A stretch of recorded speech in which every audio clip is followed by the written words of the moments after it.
Good morning, everyone. Welcome to our Wednesday meditation gathering. I'm so glad you're all here to share this time together.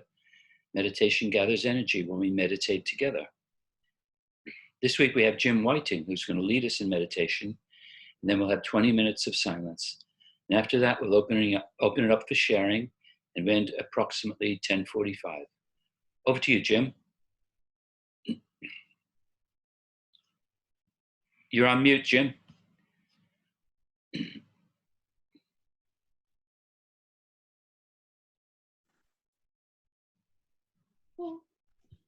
Hello.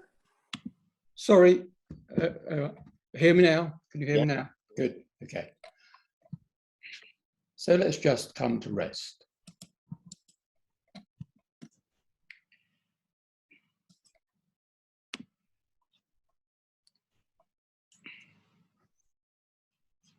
In last Sunday morning study group, we looked at lesson 132.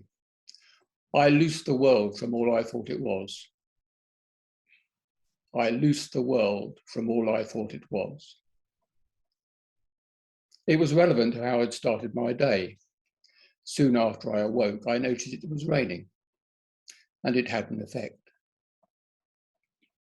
What it showed was that I was in ego mind. I was thinking that the world was there to make me happy, and when it was raining, I was disappointed. It was a reminder that I needed to switch from ego thinking to right mind. It is the ego mind that expects the world to make me happy, and that isn't the world's job. I have a question for all of us. I think it's an important question. Where are you?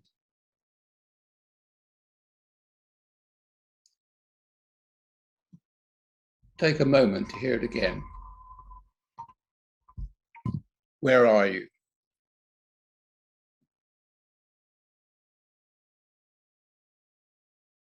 The Course tells us there is a place in this world where the whole world has been forgotten. We humans have a habit that animals do not have, the habit of making ourselves unhappy.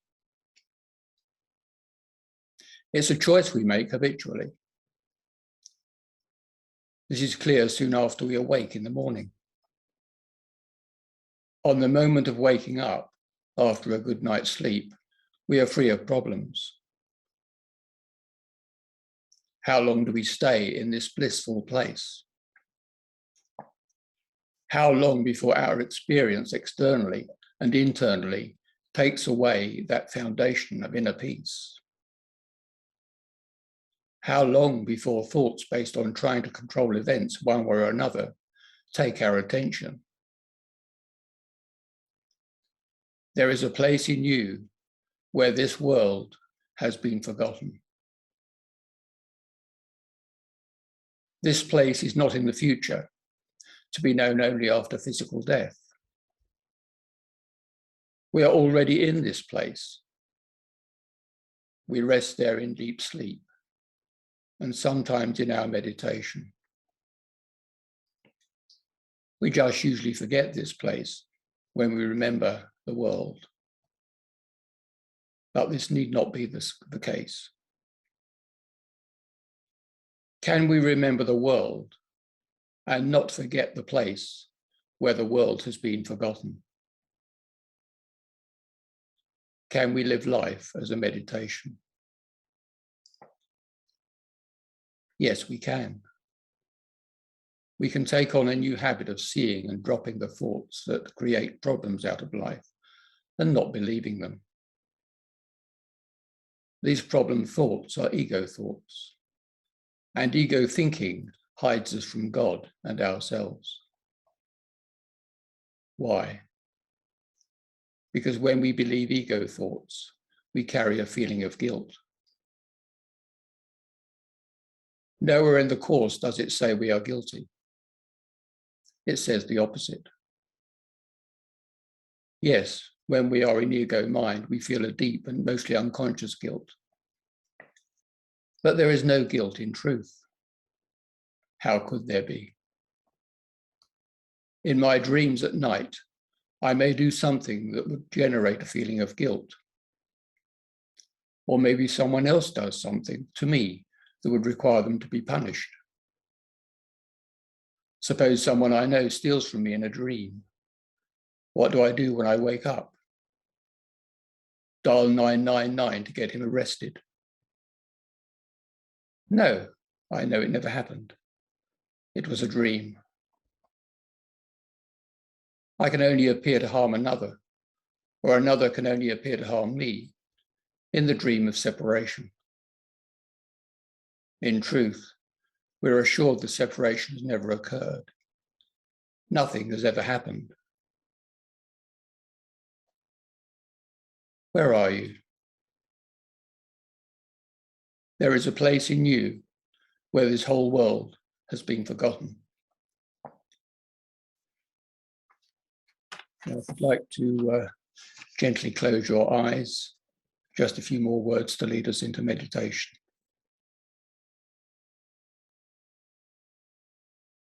In the meditation, the question of where are you may come to mind.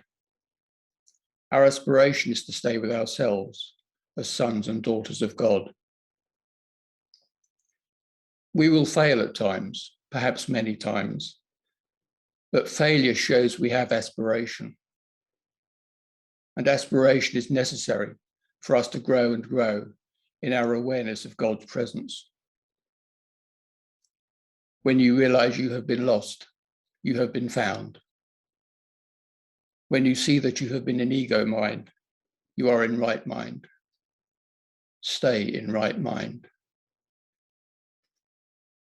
Let your mind wander not through darkened corridors away from light's center.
open your eyes slowly and come back into the room.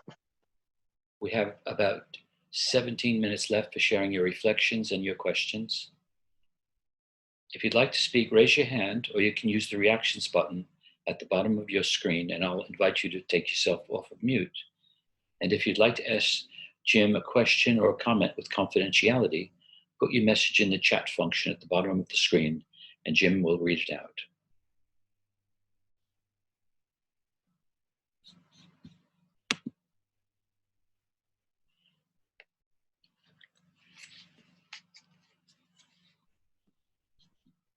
Teresa. Just thank you, Jim. That was really good. I love that question.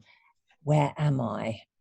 Where am I? And I asked it throughout the meditation, and it's amazing. I mean, I know I ramble off into my mind. I know that, but to ask the question just really brings me back very quickly, stops me from going down the rabbit hole. And there's so many things, you know, I'm already in the future thinking about this evening or what I'm going to do in an hour. I'm so often not in the present. So thank you very much. That was a lovely meditation. Thanks. Sorry, just unmute myself. There we are.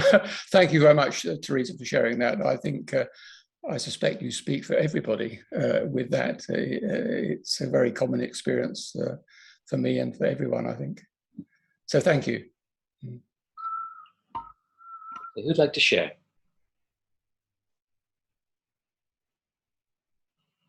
Okay, I'll jump in here. Jim, I think that was a wonderful lead into our meditation. And I think it's just so primary to the Course. I mean, the Course is all about forgiveness, for letting go of grievances and judgments. And I can't do that if I don't know where I am, if I'm not aware of which mindset I'm in. If I'm I have to be aware that I'm in my ego to be able to give it over to Holy Spirit for healing. So that was really right to the core, and I appreciate that. Thanks, Jim.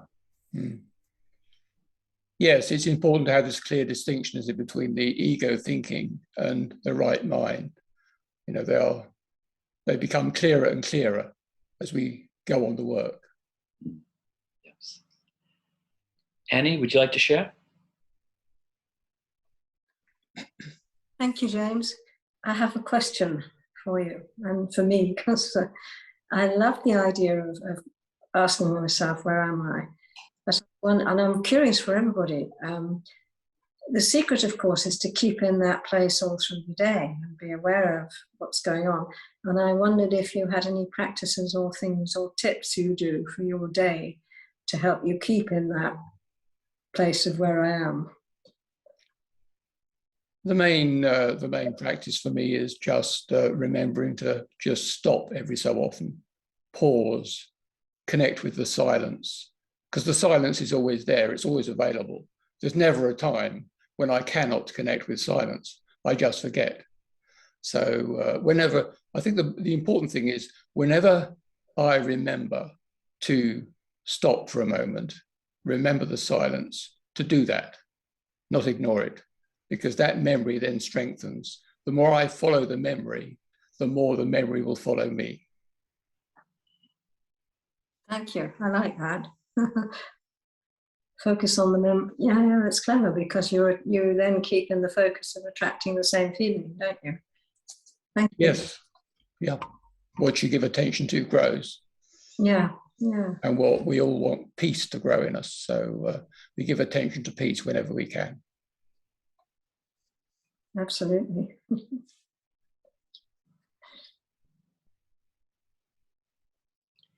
Who'd like to share?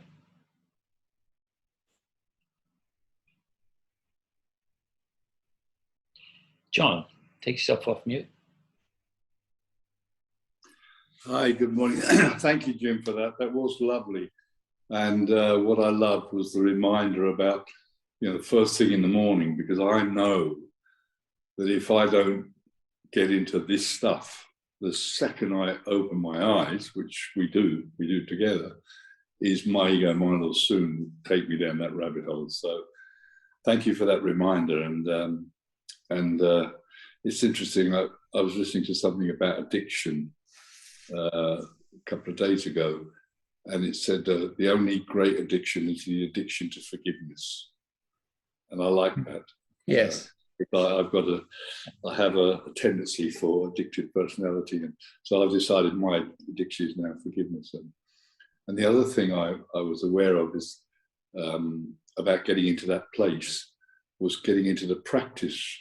And like all these things, it's simple but not always easy, of only speaking and what I like and what I love, and holding back if I feel I'm going to complain about something. If I can tell a real story that happened, which had an enormously different outcome. I was making a transfer of an small amount of money to one of my children, and the bank came back with this is, we've blocked your card, please call us for verification. And when I got it, it was a small amount of money. I transferred it many times. My ego came out and started banging on about what are they doing? Because when I've called them, they wanted to know, and this is not an exaggeration, they wanted to know the usual name, home address, telephone number. Then they got into my national insurance number. Then they wanted to know, how I received my daughter's details. How was it? Was it by hand, by voice? Was it in the mail?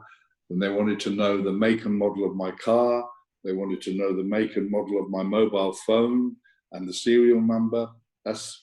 So you can imagine, I mean, I don't beat myself up because I thought that's fair enough. And I wanted to strangle them, I was so... Anyway, I waited. I did what the courses taught me, and I calmed down and did my holding at Holy Spirit before and I got in a calm place. So when I phoned the bank, the bank support, I actually didn't mention about anything I didn't like. I simply said to them, I wonder if I could make a request that there is a reduction in the number of checks. I do understand you're doing it to protect them. However, I'd really love it if you were able to reduce the number of requests.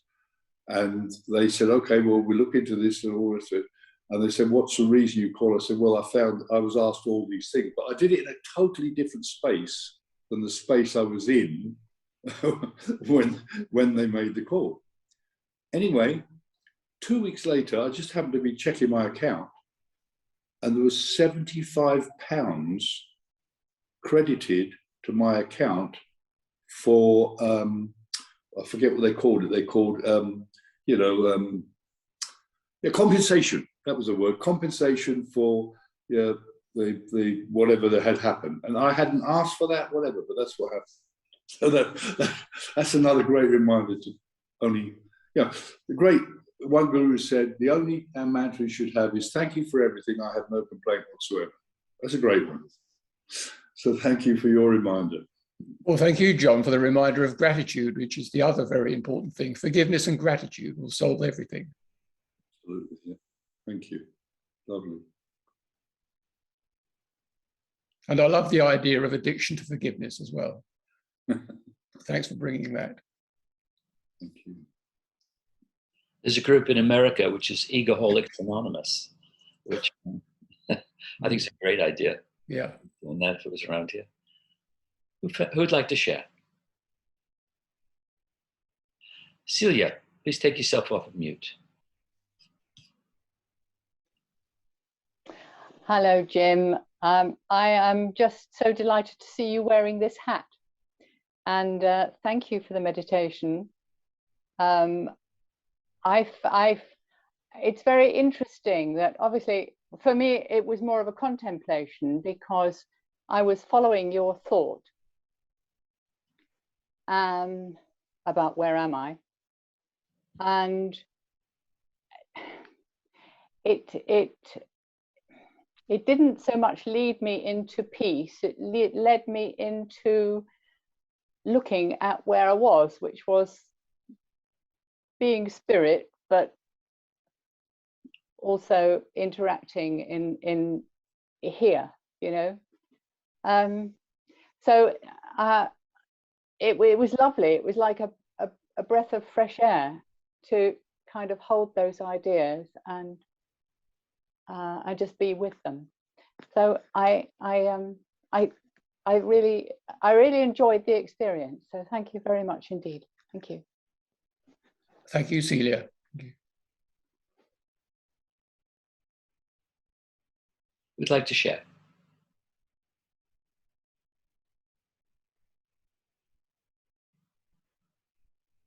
I'll just jump in here. I oftentimes wake up in the morning and I'm feeling anxious and annoyed about things, and I'm stuck in hell. You know, it's just dreadful. And what I've been doing is every morning I have a spiritual practice where I start with I ask myself, what kind of a day do I want? And I write down what it is. Today I want to be happy and peaceful. And then I ask myself how, and I write down all the ways that I could have a happy, peaceful day. And the list is about 20 things. And that helps me so much. And then doing the lesson, when I do the lesson, and then a meditation, and I'm back in my right mind. And it doesn't last all day, but it gets me back on the right foot. And I'm going to take Where Am I with me, because that's a wonderful way to connect to my right mind. Yes, thank you, Dan.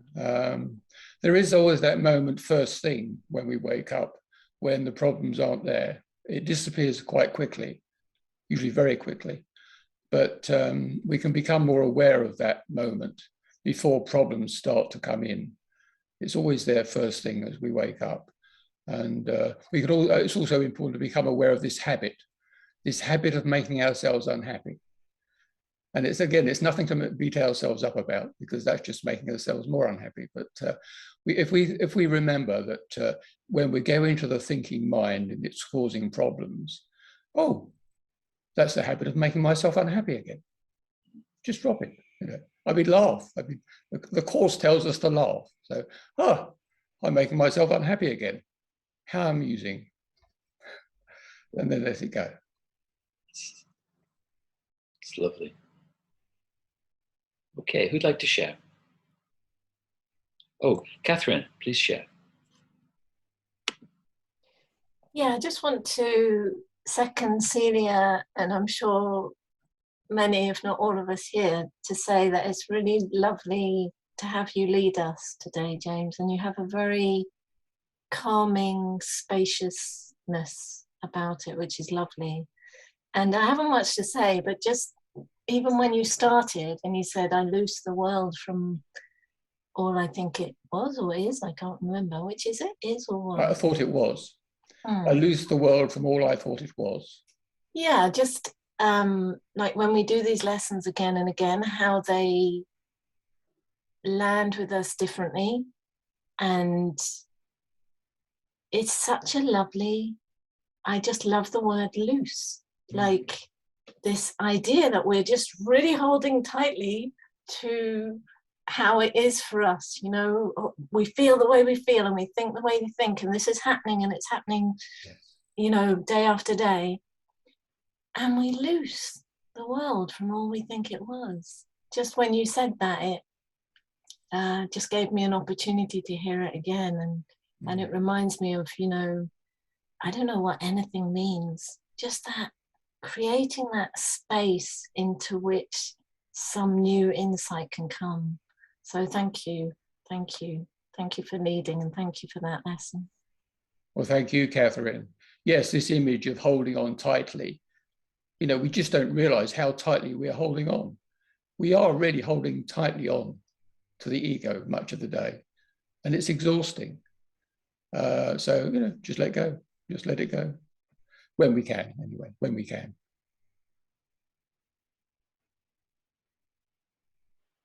Okay, who'd like to share? Angela, take yourself off mute, please. Hello, everybody, and hello, James. And I'm so sorry I missed your first part, because we had a council workman come to the house. But I've gathered what was going on, and it sounds wonderful. And yes, where am I? Who am I, for that matter? I used to ask that before I knew about Course in Miracles. Where am I? but yes, that is such a useful thing to say. And people, and you were talking about starting your day, and it reminded me of this poem, which could I read out? It's quite short. Could I read that out? Yes, please. And many of you may have heard it already. I got up early one morning and rushed right into the day. I had so much to accomplish that I didn't take time to pray. Problems just tumbled about me, and heavier came each task. Why doesn't God help me? I wondered. He answered, you didn't ask. I wanted to see joy and beauty, but the day toiled on grey and bleak. I wondered why God didn't show me. He said, but you didn't seek. I tried to come into God's presence. I tried all my keys at the lock. God gently and lovingly chided, my child, you didn't knock. I woke up early this morning and paused before entering the day. I had so much to accomplish that I had to take time to pray. Thank you, Angela. Thank you. Lovely. Thank you. That's beautiful. That's lovely. Just one last thing about the question, because it's not my question. Where are you? It was the first question God asked Adam after he'd eaten the forbidden fruit. And Adam, of course, said, oh, I eat the fruit, and she told me to do it. And so you have immediately guilt and then projection. What he could have said, of course, was, oh, I'm with you, God. Because as soon as he heard the words, where are you? He was with God. If he'd said, I'm with you, God, he wouldn't have left the Garden of Eden. So we have that choice every moment. When we hear the question, where are you? Oh, I'm with you, God. Not, oh, I'm lost in thought. Oh, I shouldn't have done that. I've wasted time. You know, I've made a mistake. So, no, I'm with you, God. And it's as simple as that, really. But not easy, but simple. Okay. Thank you, everyone. Take yourself off of mute. Show your appreciation to Jim. Well, thank you, everybody. Thank you. Thank you, Jim. Brilliant. Thank you. Thank you, everyone. Thank you, Jim. Thanks.